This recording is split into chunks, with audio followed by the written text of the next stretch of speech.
우리가 앞에 사무엘하 22장의 말씀에서는 시편 18편의 말씀이 반복되어진 다윗의 그 시편의 말씀, 찬양의 말씀을 보았습니다. 근데 사무엘하 22장 같은 경우에는 그것이 쓰여진 때가 22장 1절 말씀을 보면 다윗을 모든 원수의 손과 사울의 손에서 구원하신 그날에, 승리의 그날에 바로 이 시편을 기록하겠다라고 말씀하고 있는데요. 오늘 23장 말씀도 이 다윗의 마지막 말 노래하는 그러한 시편이라고 할 수 있는데, 그런데 이 노래 같은 경우에는 언제 쓰여졌냐면 23장 우리 1절 말씀에 보게 되면 다윗의 마지막 말이라고 이야기를 합니다. 그러니까 이 23장 우리 1절서부터 우리 7절까지의 말씀은 다윗의 유언과 같은 말씀이 바로 오늘 1절서부터 7절까지의 말씀입니다. 유언이니까 다윗이 그 남겨질 그러한 사람들에게 가장 그 알려주고자 하는 핵심적인 그러한 것들을 말하고자 했을 것입니다. 그래서 이 말씀에 보게 되면 다윗이 이 자신의 뒤를 이어서 왕이 될 여러 그 후손들과 또한 그 사람들에게 주고자 하는 그러한 말이 바로 이 말씀입니다. 짧긴 하지만 굉장히 핵심적인 그러한 내용이 나와 있습니다. 먼저 다윗이 이 마지막 말을 하면서 자신에 대하여서 소개하면서 시작합니다. 자신을 누구로서 소개하고 있습니까? 높이 세워진 자, 야곱의 하나님께로부터 기름 부음을 받은 자, 이스라엘의 노래 잘하는 자라고 자신을 소개합니다. 그런데 다윗이 자신을 높이 세워진 자라고 이야기를 하지만, 그러나 다윗은 처음서부터 높이 세워진 자는 아니었습니다.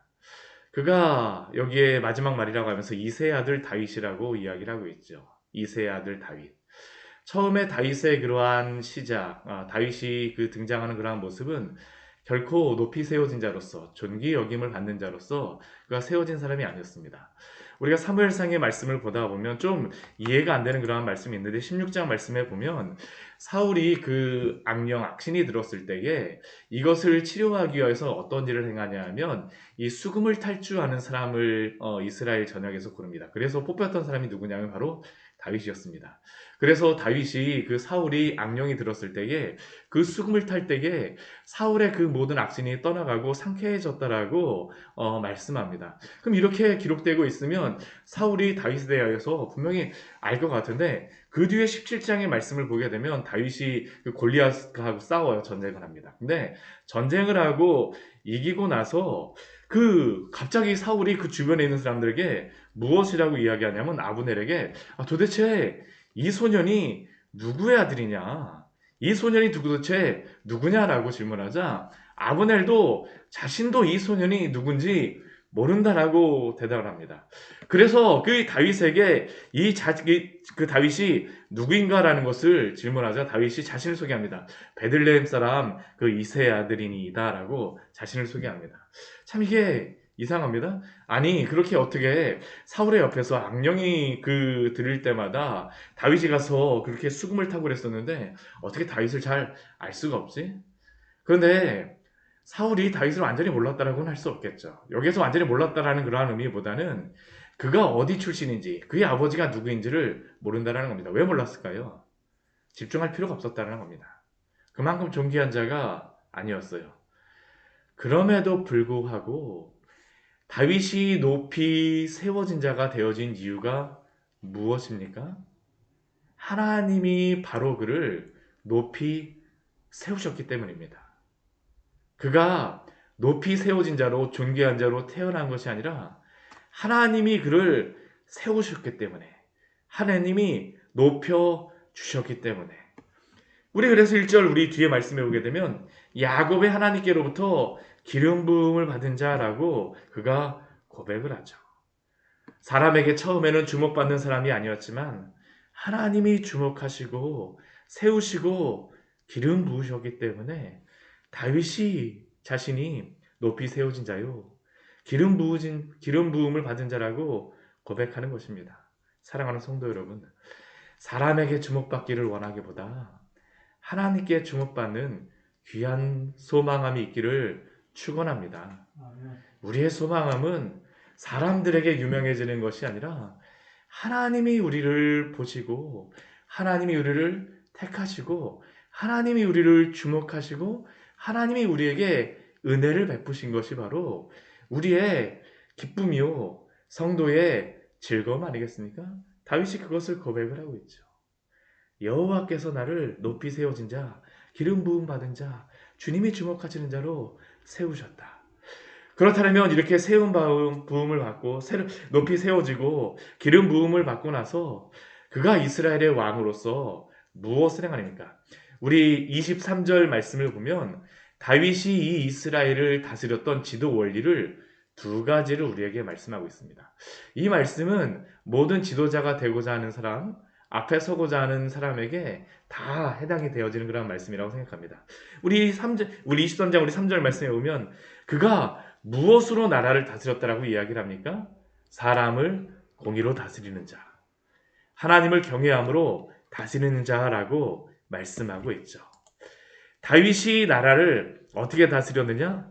바로 이것입니다. 그의 통치 원리는 하나님의 공의에 따라서 다스리는 것이 바로 다윗의 첫 번째 통치 원리였습니다. 공의로운 것. 이 세상에서도 오늘날 사람들이 가장 불평하고 불만인 게 무엇입니까? 공평하지 못한 것에 대해서 불평하지 않습니까? 왜 우리에게는 공평하지 않습니까?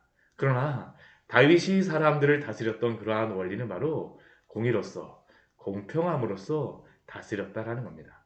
두 번째 그의 통치 원리를 무엇이라고 이야기합니까? 하나님을 경외함으로 다스렸다라고 이야기를 하고 있죠. 하나님을 경외하는 것.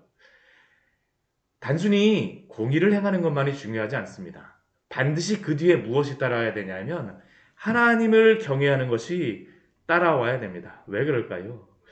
여호와를 경외함 없는 그러한 공의는 결코 공의로울 수가 없기 때문입니다.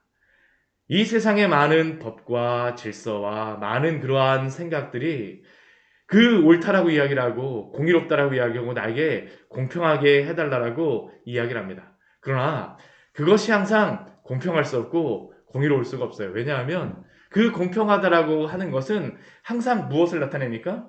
항상 공의롭다라고 하면 공평함을 받지 못한 그러한 사람들이 존재한다라는 것이에요. 그러면 이 공평하지 못하다라고 생각하는 사람들에게는 이 법이 무엇이겠습니까? 공의롭지 못한 것으로서 여겨지죠. 지도자가 만약 그렇다고 해서 사람이 공의롭다라고 생각하는 그러한 것을 따라간다라고 하면 어떻게 되겠습니까? 99명의 사람이 그 옳다라고 하는 것을 따라가는 것이 바로 민주주의라고 할 수 있습니다. 그러나 99명의 사람이 100명의 사람 중에 99명의 사람이 옳다라고 해서 그것이 항상 옳을 수가 있을까요? 꼭 그런 것은 아니죠. 꼭 그럴 수가 없습니다. 공의롭다라고 하는 것은 그래서 항상 기준이 있어야 된다는 겁니다. 그 기준이 무엇일까요? 바로 여호와를 경외하는 것입니다. 사랑하는 성도 여러분, 행동하고 판단할 때에 여호와를 경외함으로 행동하시고 판단하시기를 축원합니다. 이게 바로 지혜이자 삶을 사는 하나님이 주시는 그러한 방법입니다.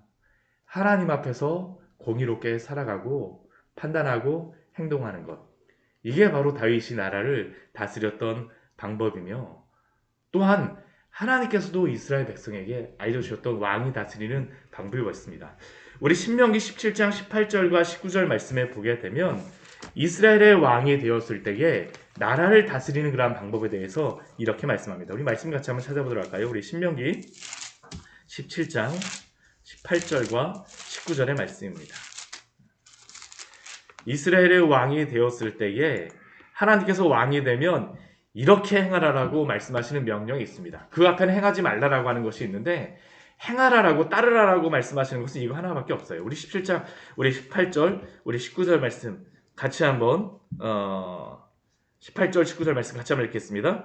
그가 왕위에 오르거든 이 율법서의 등사본을 레위 사람 제사장 앞에서 책에 기록하여 평생에 자기 옆에 두고 읽어 그의 하나님 여호와 경외하기를 배우며 이 율법의 모든 말과 이 규례를 지켜 행할 것이라. 아멘. 이게 바로 이스라엘을 다스리는 원리였습니다. 하나님이 이렇게 다스리라고 말씀하셨어요. 무엇에 따라서요? 하나님의 말씀에 따라서. 이스라엘의 왕자가 되었을 때 무엇을 하는 거냐면 준비하는 것이 성경을 필사하는 것입니다.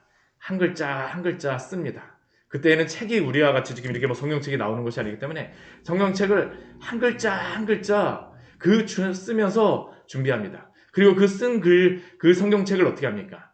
옆에다 두고 항상 읽습니다. 그것을 통해서 무엇을 배우는 것이에요? 여호와 경외하기를 배우고, 그리고 그 말과 규례를 지켜 행하는 것입니다. 이게 바로 공의롭게 행하는 것이죠. 이게 바로 지도자의 다스림의 원리입니다. 가정도 그렇고요, 교회도 그렇고요. 우리가 살아가는 이러한 삶 속에서 하나님의 공의를 따라 여호와를 경외함으로 다스리시는 귀한 성도님 되기를 축원합니다. 우리가 이렇게 다스리고 이렇게 리더가 돼야 됩니다. 이렇게 준비해야 돼요. 젊다라고 해서 이거 준비하지 않으면 안 됩니다. 미리 준비해야 되는 겁니다. 미리 준비해야 돼요. 그리고 이렇게 다스리는 나라를 통해서 하나님이 어떠한 나라를, 어떠한 지도자를 세우신다라고 말씀하십니까? 우리 4절과 5절 말씀에 보게 되면 돋는 해 아침빛 같고 구름 없는 아침 같고 비 내린 후에 광선으로 땅에서 우미 돋는 새풀 같다라고 이야기를 하죠.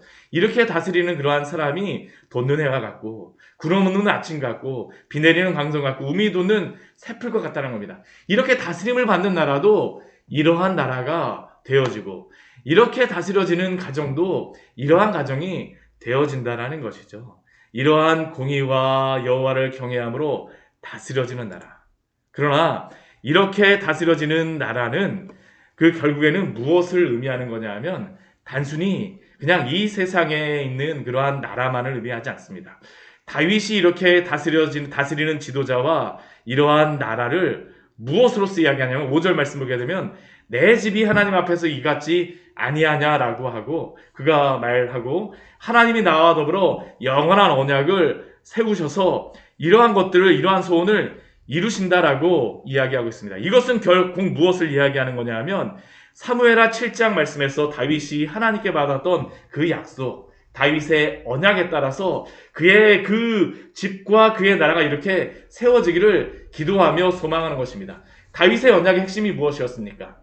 하나님, 제가 하나님의 집을 이렇게 세우고 싶습니다라는 그런 소원함이 바로 다윗의 언약의 핵심입니다. 그런데 하나님께서 다윗에게 주신 약속은 무엇일까요? 너가 내 집을 세우는 것이 아니라 내가 너의 집을 세우겠다라고 말씀하세요. 그리고 그 약속에 따라서 누가 오시냐면 바로 예수 그리스도가 오시는 것입니다. 예수 그리스도를 통하여서 세워질 나라가 바로 이러한 나라는 겁니다. 돋는 아침빛과 같고 구름 없는 아침과 같고 비 내린 후에 광선과 같이 우미 돋는 새풀과 같은 그러한 나라. 그리스도가 다스리는 사람은 바로 이러한 삶을 살아가는 또한 은혜가 있음을 기억하십시오. 그리스도가 다스려야지만 우리 안에서 소망이 솟아나고 기쁨이 솟아납니다. 사실은 그리스도가 다스리는 나라는 바로 그의 백성이요 하나님의 자녀들이죠. 그리스도를 바라보는 사람이 날마다 소망 가운데에, 날마다 기쁨 가운데에 살아가는 겁니다. 그러나 그리스도의 다스림을 받지 못하는 그러한 자는 무엇과 같다라고 이야기합니까? 우리 6절 말씀해 보게 되면 다 내버려질 가시나무와 같고 당장에 불살릴 것이다라고 말하고 있죠. 우리가 예수님께서 이 땅에 오셨을 때에 세례 요한을 통하여서 주시는 경고의 말씀이 있습니다. 그 도끼가 나무 뿌리에 놓였으니 좋은 열매를 맺지 않은 나무마다 찍혀 불에 던져지리라는 그러한 경고의 말씀이었죠. 그것은 무엇입니까? 그리스도에게 다스림을 받아야지만 된다라는 겁니다. 사랑하는 성도 여러분, 오늘도 그리스도에게 다스림을 받으시는 귀한 성도님들 되시기를 축원합니다. 그의 안에 있을 때에 소망이 있고 기쁨이 있습니다. 또 우리 오늘 8절서부터 우리 마지막 절까지의 말씀을 보게 되면 다윗을 도와서 함께 그 나라를 이루었던 여러 용사들의 이름이 나오고 있습니다. 첫 번째 우리 8절부터 12절까지의 말씀을 보면 아주 힘센 용사들 3명의 이름을 이야기합니다. 이 사람들은 정말 대단한 장군들입니다. 굉장한 장군들이에요. 첫 번째 장군의 이름은 우리 8절 말씀에 보게 되면 요셉 바세벳이라고 이야기를 하죠. 이 요셉 바세벳 같은 경우에는 어떠한 사람이냐면 군 지휘관의 두목이라고 이야기를 합니다. 군 지휘관의 두목. 모든 군지휘관의 두목으로서 지도자적인 그러한 위치였습니다. 그러나 이 사람의 이름은 그렇게 뭐 다른 곳에서 나오지 않습니다. 근데 이 사람이 군지휘관의 두목으로서 얼마나 잘 다스렸는지, 또한 잘 다스릴 뿐만 아니라 그가 얼마나 용맹하고 힘이 셌는지 우리 8절 뒤에 말씀에 보면 단번에 800명을 쳐 죽인 사람이라고 이야기를 하죠. 굉장한 사람입니다. 한 번에 그냥 뭐 800명, 이 사람 한 명만 있게 되면 웬만한 전쟁은 다 승리한다는 겁니다. 또 두 번째 사람은 누구입니까? 우리 9절 말씀에 보게 되면 그 아우와 사람 도대의 아들 엘리아살이라고 이야기를 하죠. 엘리아살.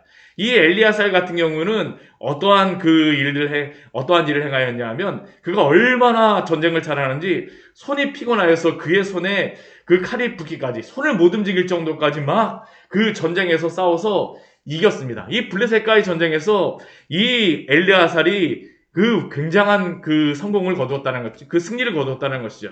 그래서 엘리아살 뒤에서 사람들은 무엇을 하였었냐면 그냥 뒤에 따라가면서 노력만 하였다라고 이야기하죠. 이 사람이 정말 대단한 그러한 승리를 거두었다는 겁니다. 또 세 번째 사람은 어떤 사람이냐면 우리 11절 말씀 보게 되면 하랄 사람 아게의 아들 삼마라고 이야기를 합니다. 이 삼마 같은 경우는 어떠한 일을 행했습니까? 우리 뒤에 우리 말씀해 보게 되면 블레셋 사람과의 그러한 전쟁 가운데에 블레셋 사람의 사기가 너무나도 높아졌습니다. 그래서 그 이스라엘 백성들은 다 도망갑니다. 그러한 가운데 이 삼마가 어떻게 합니까? 밭 가운데 딱 서갖고 블레셋 사람들을 치고 그 승리를 거두었다라고 이야기하죠. 굉장히 뛰어난 전쟁의 그러한 용사들 3명을 우리에게 소개합니다. 그런데 기억할 것은 무엇일까요? 이 사람들이 이렇게 용맹하고 전쟁을 잘하였지만 이들이 그들의 힘으로 승리하였다라고 오늘 말씀 우리에게 말씀하지 않습니다. 우리 10절 말씀해 보게 되면 무엇이라고 그 이 사람의 승리를 이야기합니까? 그날에 여호와께서 크게 이기게 하셨으므로. 또한 우리 12절 말씀에도 보면 무엇이라고 말씀합니까? 여호와께서 큰 구원을 이루시니라 라고 말씀합니다. 사랑하는 성도 여러분, 전쟁의 승리와 우리의 모든 삶의 승리는 사람이 하는 것 같지만 하나님의 손에 달려있음을 기억하시기를 바랍니다. 우리가 이것을 인정해야 됩니다. 하나님께서 전쟁에 승리를 주시는 것이에요. 이 사람들이 이렇게 용맹하였다라고 이 사람들이 다 승리하였다라고 끝나는 게 아니라 하나님이 승리하게 하셨더라. 큰 구원을 이루셨더라. 여호와께서 크게 이기게 하셨더라. 우리 시편의 말씀에 보면 이러한 말씀이 있습니다. 여호와께서 집을 세우지 아니하시면 세우는 자의 수고가 헛되며 여호와께서 성을 지키지 아니하시면 파수꾼의 깨어 있음이 헛되도다. 오늘도 하나님 맡겨진 일을 충성하십시오.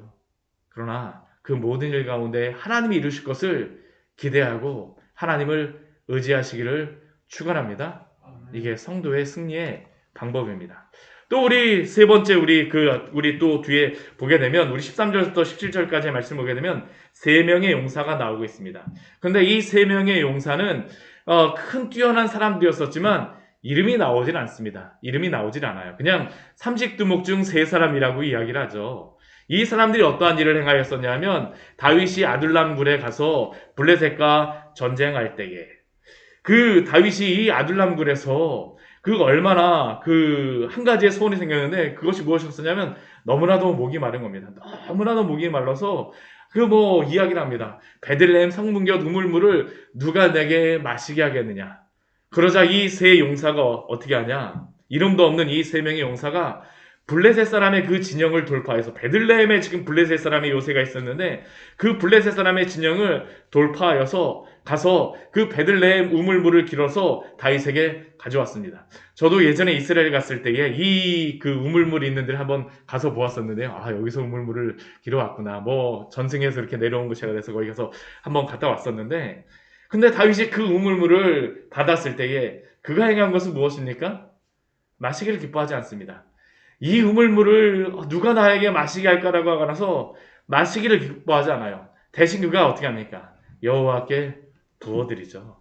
그리고 그가 무엇이라고 고백합니까? 내가 결단코 이러한 일을 행하지 아니하겠다라고 이야기합니다. 왜 그렇습니까? 지금 이들이 가져온 것은 단순히 물이 아니라 그들이 생명을 걸고 가져온 그러한 피라는 것이죠. 다윗이 함께하였던 그 사람들과의 그러한 모임과 그러한 것이 이러한 서로 사랑하며 섬기는 장소였다라는 것을 우리에게 말씀하고 있는 것입니다. 원래 다윗의 용사들은 어떠한 사람들이었습니까? 오늘 우리가 여기에 보게 되면 굉장히 용맹하고 전쟁을 잘하는 사람이라고 우리가 보고 있지만, 그러나 사무엘상 22장 말씀을 보게 되면 아둘람 굴에 모였던 그 사람들의 그러한 정체를 이야기하고 있죠. 환난당한 모든 자, 빚진 모든 자, 마음이 원통한 모든 자가 그에게 모였습니다. 그리고 그 사람들이 어떠한 사람들이었습니까? 이러한 용맹한 사람들, 하나님이 쓰셨기 때문입니다. 이러한 사랑의 사람들, 하나님이 바꾸어 주셨기 때문입니다. 그리고 이러한 사람들과 함께 다윗은 하나님의 나라를 이루어 갔음을 우리에게 말씀하고 있습니다. 사랑하는 성도 여러분, 우리의 가정이 또한 우리의 교회가 이렇게 되어지기를 소원하십시오. 하나님이 다스리는 나라, 하나님을 경외함으로 다스림을 받는 나라, 또한 사랑하며 또한 주 앞에서 날마다 수고하며 충성함으로 함께 주의 나라 가정을 이루어가시고 또한 주의 교회를 이루어가기를 소원합니다. 같이 기도하도록 하겠습니다. 하나님 아버지, 오늘 말씀을 통하여서 우리에게